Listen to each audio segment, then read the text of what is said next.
Hallo Werkzeugfans, willkommen bei GoTools TV. Mein Name ist Sebastian und wir haben heute einen absoluten Klassiker hier, nämlich wir machen heute ein Akkuschrauber-Battle. Wir haben den neuen Dewalt Akkuschrauber hier, den 1007 mit 169 Newtonmeter. Dementsprechend der stärkste auf dem Markt. Wir wollen wissen, was kann er denn wirklich? Und wir testen ihn gegen den Bosch und den Makita, jeweils die stärksten ihrer Klasse mit nur 150 Newtonmeter. Und ob es wirklich einen Unterschied macht, das siehst du in diesem Video. Natürlich kannst du wie immer etwas gewinnen, und zwar einen 250 € Einkaufsgutschein von GoTools.de. Alles, was du dazu machen musst, ist einfach mal unten in die Kommentare deine Meinung zu dem Akkuschrauber zu schreiben.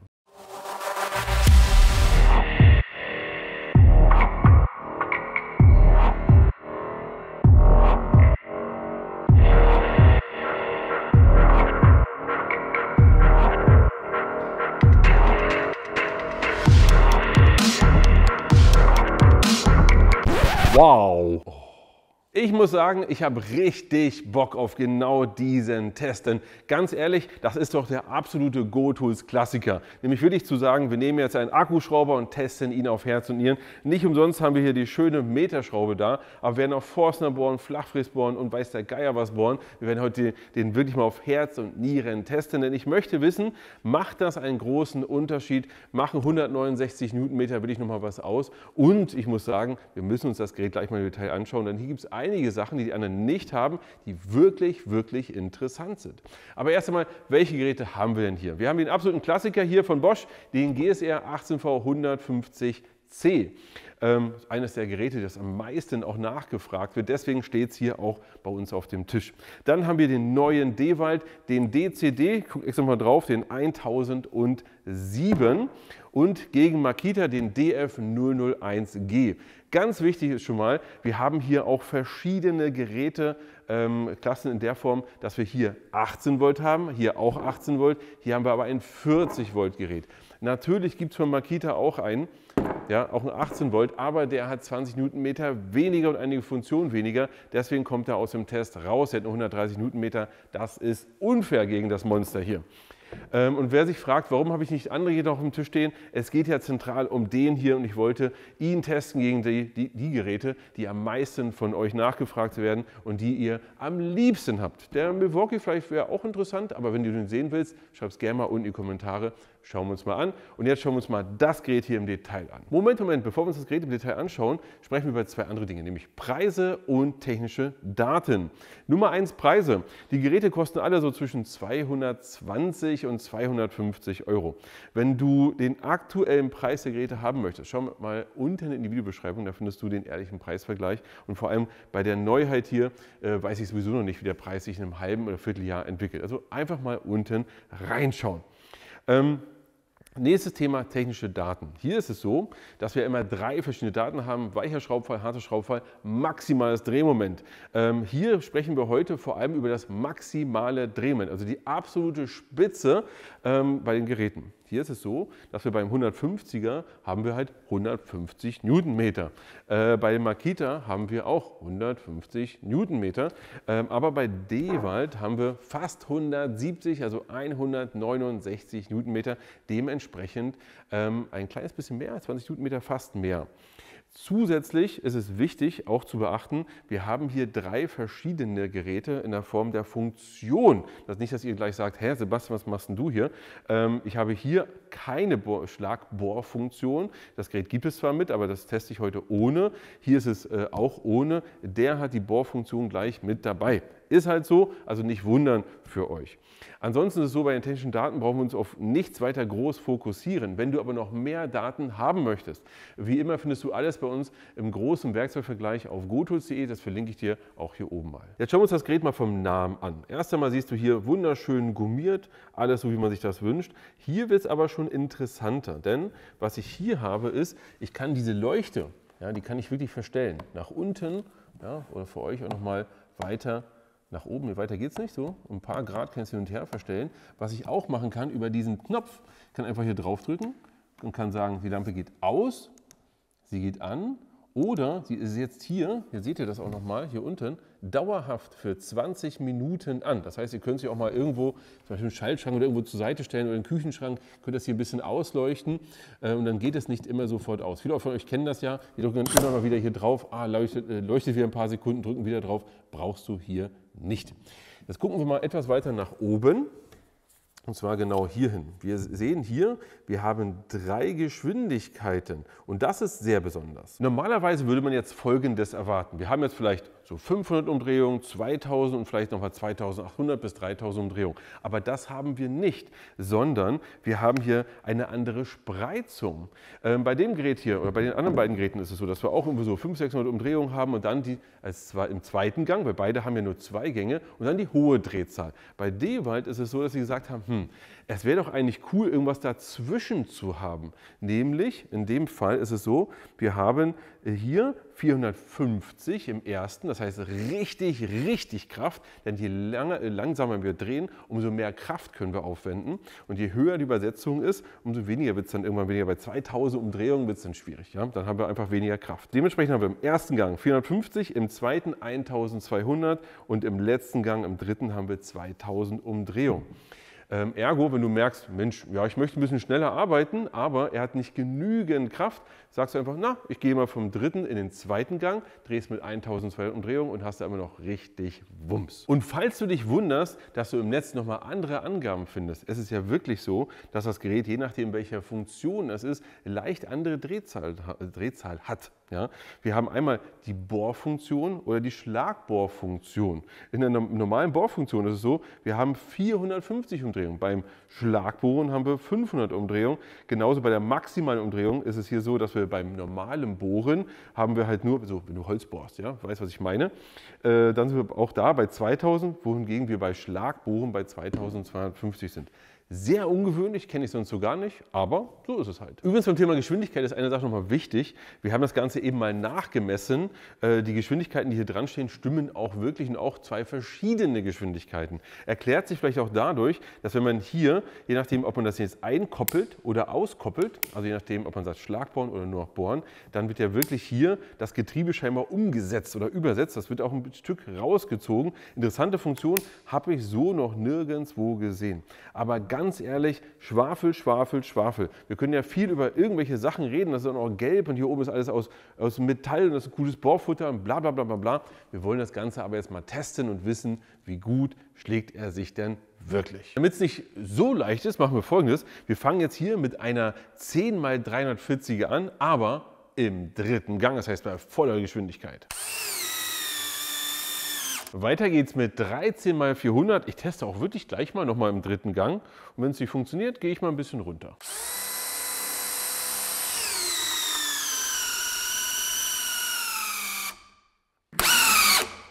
Krass. Okay. Das war keine Herausforderung. Jetzt 13x600. Dritter Gang.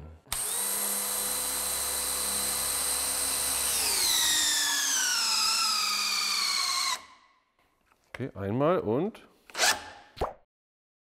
wir gehen jetzt mal auf den zweiten Gang.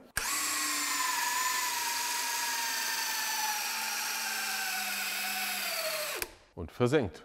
Boah, das heißt also im zweiten Gang eine 60 cm Schraube mit 13x600 einfach mal so reingezwirbelt. Im dritten Gang nur habe ich immerhin die Hälfte noch reinbekommen. Wahnsinn. Jetzt haben wir 13x1000, das heißt wirklich eine 1 Meter lange Schraube und ich werde wirklich versuchen, die jetzt im zweiten Gang hier mal reinzuwemsen. Okay, angesetzt.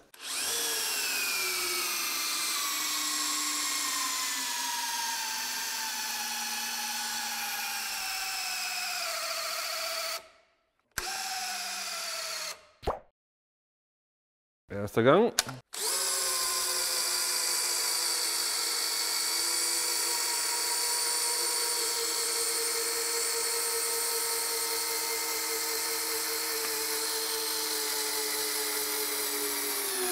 Wow! Also das ist wirklich krass. Also die Leistung des Geräts ist wirklich, wirklich krass. Überhaupt nochmal im zweiten Gang sie fast reinzubekommen, also bis 40 cm rein und dann, dann noch den Rest. Irre. Wir haben hier, glaube ich, schon richtig ordentlich, ja, der Akku hat auch ordentlich Temperatur. Übrigens ganz bewusst hier den PowerStack Pouch Akku genommen von Dewalt und nicht nochmal eine Nummer größer. Das ist ja auch eigentlich der Akku für die härtesten Anwendungen und damit wollen wir auch mal testen. Ja. Da sind wir jetzt soweit durch. Jetzt gehen wir rüber, machen das selber einfach nochmal schnell mit Bosch und Makita.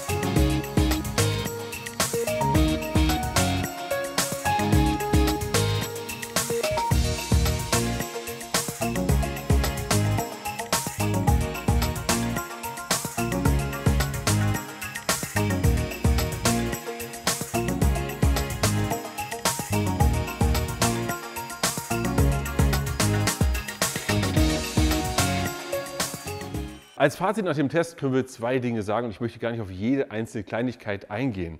Erst einmal ist schön, dass alle wirklich die Schrauben versenken konnten, aber man merkt an den Feinheiten schon einen riesen Unterschied. Denn bei Dewalt haben wir ja diesen Untersetzungsgang mit Gang 2, also den Mittelgang zwischen 1 und 3, beziehungsweise hier zwischen 1 und 2. Es ist einfach so, dass wir damit nochmal deutlich später an die Grenze gekommen sind. Da, wo die beiden nur noch im ersten Gang wirklich performen konnten, konnte er im zweiten Gang noch entspannt die Schraube reinwemsen. Wenn wir jetzt rein mal von der Kraft rausgehen, und auch das nicht nur von, ich habe die Meterschraube jetzt reingeschraubt, sondern auch, wie habe ich sie reingeschraubt, wie hat sich das angefühlt, ist die Kraft ganz klar so, dass wir hier Platz 1 Dewalt haben, Platz 2 ist Bosch und Platz 3 ist Makita. Der Makita fühlt sich wirklich ein bisschen weniger kraftvoll an bei der ganzen Sache. Auch, man muss jetzt sagen, wir haben jetzt eine amtlich große Schraube. Die Meterschraube bekommt er ja auch rein. Ja? Also insofern, das sind so Nuancen. Mal sehen, ob wir noch einen größeren Unterschied sehen beim nächsten Test.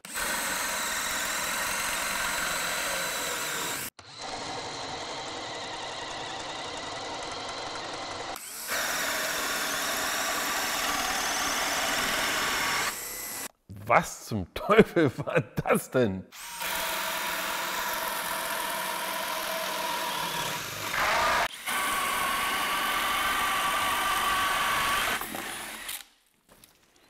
Eieieiei, garstiges Vieh.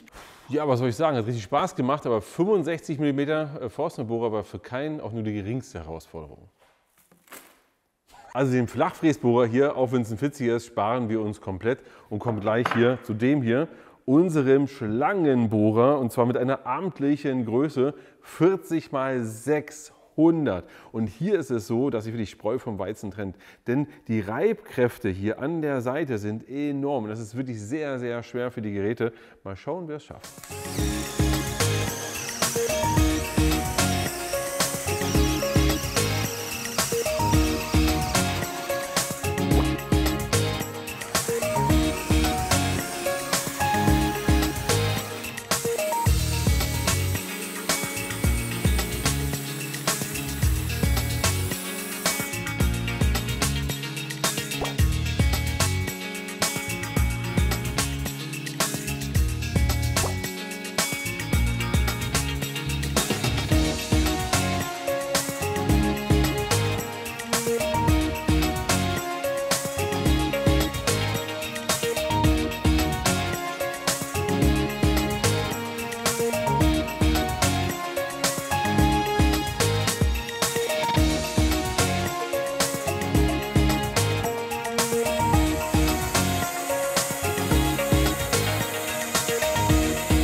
muss ja mal sagen, ich bin jetzt richtig fertig, richtig geschafft, weil der Test an sich, das ist schon so eine Hausnummer. Weil das jetzt wirklich so zu schrauben und das mehrmals und nochmal, das geht schon ein bisschen auf die Substanz. Nicht nur meine, sondern auch auf die Substanz der Geräte und der Akkus. Man hat so ein bisschen das Gefühl, diese Geräte sind kurz davor, so auseinander zu winden und auseinander zu reißen. Also sie verwinden sich auch wirklich, und zwar alle 3 Geräte. Aber lass uns mal schauen, wie gut haben sich denn geschlagen. Erst einmal, hier ist es so, dass wir nicht den großen Schlangenbohrer nehmen konnten, den ich euch gerade gezeigt habe. Warum? Die Spitze war kaputt. Und weil die Spitze kaputt war, ist es so, dass wir nicht reingekommen sind. Also hier vorne diese Spitze, die war kaputt. Hier ist es jetzt aber so, wir haben eine funktionierende Spitze und ich habe versucht, bei allen gleichmäßig das Ganze reinzutreiben. Es ging aber nicht. Und das ist immer wieder merkwürdig, weil sowohl bei Makita als auch bei Bosch, gerade bei Bosch ist es so, ich bin mit Bosch nicht mit diesem Ding, also immer noch gut heiß, ich bin mit diesem Ding einfach nicht reingekommen ins Material. Ich habe es wirklich 3, 4 Mal probiert und irgendwann konnte ich nicht mehr. Aber habe auch maximal Druck ausgeübt, sodass die Spitze vorne greifen kann und er wirklich ziehen kann, auch mal gelüftet zwischendurch. Es ging mit dem einfach nicht. Mit Makita nur, du hast es ja auch gesehen, wo ich wirklich gedrückt habe wie ein Brutzelbär, gefühlt meine kompletten 65 Kilo dagegen geworfen. Das ist schon heftig. Hier bei Dewald hat es einfach funktioniert. Ich habe natürlich auch Druck aufgebaut, aber ich habe es zweimal gemacht und zweimal hat er sich einfach reingenuddelt. Zusätzlich muss man auch sagen, dass wir hier sogar im 3. Gang noch einen gewissen Vortrieb hatten, was wir bei den anderen beiden eben nicht hinbekommen haben, dass wir wirklich sagen, oh, richtig weit reingekommen. Eines habe ich vorhin noch nicht gesagt, und zwar hier beim Dewald, diese beiden haben ja Anti-Kickback, das heißt Rückschlagschutz haben die beiden eingebaut, kennt ihr, wisst ihr. Wenn ihr zu den beiden noch größere Videos, umfangreiche Videos sehen wollt, wo ich es jetzt im Detail vorgestellt habe, gar kein Problem, die Videos zeige ich dir mal hier oben. Heute geht es ja darum, dass die hier herausfordert. Was hier nochmal wichtig ist, Dewald hat auch Rückschlagschutz, und zwar, schaut mal, ja, er geht einfach aus und hier haben wir ein rotes Licht, wir lösen und können weitermachen und ihr seht, ich kann es glaube ich sogar von ohne zweiter Hand machen, probier mal, ja, funktioniert. Ist eine wichtige Sache, hat mir auch richtig Sicherheit gegeben eben beim Arbeiten. Apropos Sicherheit, bitte, wenn ihr sowas macht, nutzt den Zusatzhandgriff. Und sagt nicht, ich bin ein großer, starker Mann, ich halte das schon irgendwo. Erstens, ich bin auch ein großer, starker Mann und ich sage, ich kriege das nicht immer gehalten und wenn du 2 Schrauben mehr gemacht hast, dann erst recht nicht. Und es ist auch viel einfacher, ja, das wirklich hier mit so ein bisschen ordentlichem Stand dann zu arbeiten, hier dagegen zu arbeiten, dass sich das Gerät halt dreht. Ja, macht auch viel mehr Spaß.